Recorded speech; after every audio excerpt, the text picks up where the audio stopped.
আপনি দেখছেন news now, আমরা জানি কোনটা খবর।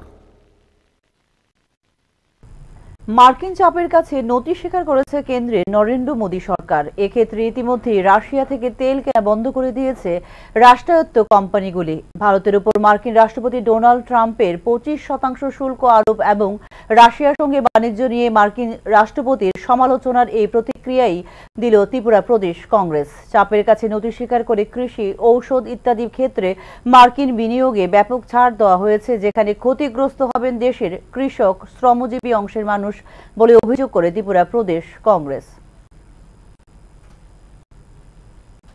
পেট্রোলিয়াম, ভারত পেট্রোলিয়াম কর্পোরেশন এবং ম্যাঙ্গালোর রিফাইনারি পেট্রোকেমিক্যালস লিমিটেড, যারা রাশিয়া থেকে তেল আমদানি করত, তারা তেল আমদানি বন্ধ করে দিয়েছে। এটা কি রাষ্ট্রায়ত্ত সংস্থাগুলি কি নিজেদের স্বাধীনভাবে এই সিদ্ধান্তটা নিতে সক্ষম হয়েছে? আমরা তো মনে করি না। এর পেছনে নিশ্চয়ই মোদির ইঙ্গিত আছে। সেই ইঙ্গিতটা হচ্ছে স্পষ্ট যে আমেরিকার এই যে ভারতের স্বার্থ বিরোধী যে চুক্তি, এটা হয়তো মেনে নেওয়ার পথে কিছু সিমটম তো আমরা দেখছি ইতিমধ্যে। আমাদের দেশে কৃষকরা এমনিতেই বিপন্ন।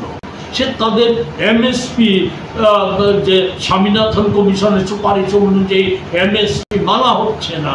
তাদের কৃষকরা কৃষিক্ষেত্র ছেড়ে আজকে ওই পরিযায়ী শ্রমিকে পরিণত হচ্ছে। এমন অবস্থায় দাঁড়িয়ে আমেরিকার কৃষি পণ্য অবাধে ভারতের ঢোকার সুযোগ করে দিয়েছে। দুগ্ধজাত পণ্য ভারতে অবাধে সুযোগ করে দিয়েছে।